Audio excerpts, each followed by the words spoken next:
டேய் ரிச்சர்டு இங்க பாருடா. அட நீங்களா? நான் வேற யாரும் நினைச்சுக்கேன். எப்படிங்க இருக்கீங்க? யாருமே தெரியாத மாதிரி போயிட்டு இருக்க. என்ன ஐ எம் கோயிங் டு சென்னைன்னு போட்டிருந்தா அப்ப இந்த பக்கம் சுத்திட்டு இருக்க. எங்க அண்ணன் கூட வண்டிக்கு போனதுங்க. நீங்க வேற. சரிடா, நான் கூட டிரைவர் ஆயிட்டேன்னு நினைச்சிட்டேன்டா. எங்க என்னத்துக்கு இந்த பக்கம் போயிட்டு வர? இப்போதாங்க டிரைவிங் கிளாஸ் போயிட்டு வரேன். இப்பதான் டிரைவிங் கத்துட்டு இருக்கியா? ஒரு நிமிஷங்க. ஹலோ, ஆர்டின் டிரைவரா? ஆமா சொல்லுங்க.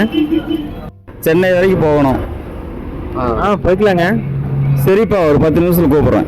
நீங்க கன்ஃபார்ம் பண்ணிட்டு சொல்லுங்க, போய்க்கலாம். யாரா போன்ல? கஸ்டமருங்க. கஸ்டமரா? சென்னை வரையும் போறேன்னாங்க. ஏடா டேய், இப்பதான் டிரைவிங் கிளாஸ் போயிட்டு இருக்க, எந்த நம்பிக்கையில சென்னை போலான்ற? எந்த தொழில் இருந்தாலும் அடிபடாம கத்துக்க முடியாதுங்க. 4 பேர் அடிச்சு தூக்குனா தான் தொழில் கத்துக்க முடியும். அப்போ எவனையோ சாவடிக்க போற. சரிங்க, போயிட்டு வரேங்க. அப்படியே உங்க வண்டிக்கு டிரைவர் தேவைப்பட்டா சொல்லுங்க.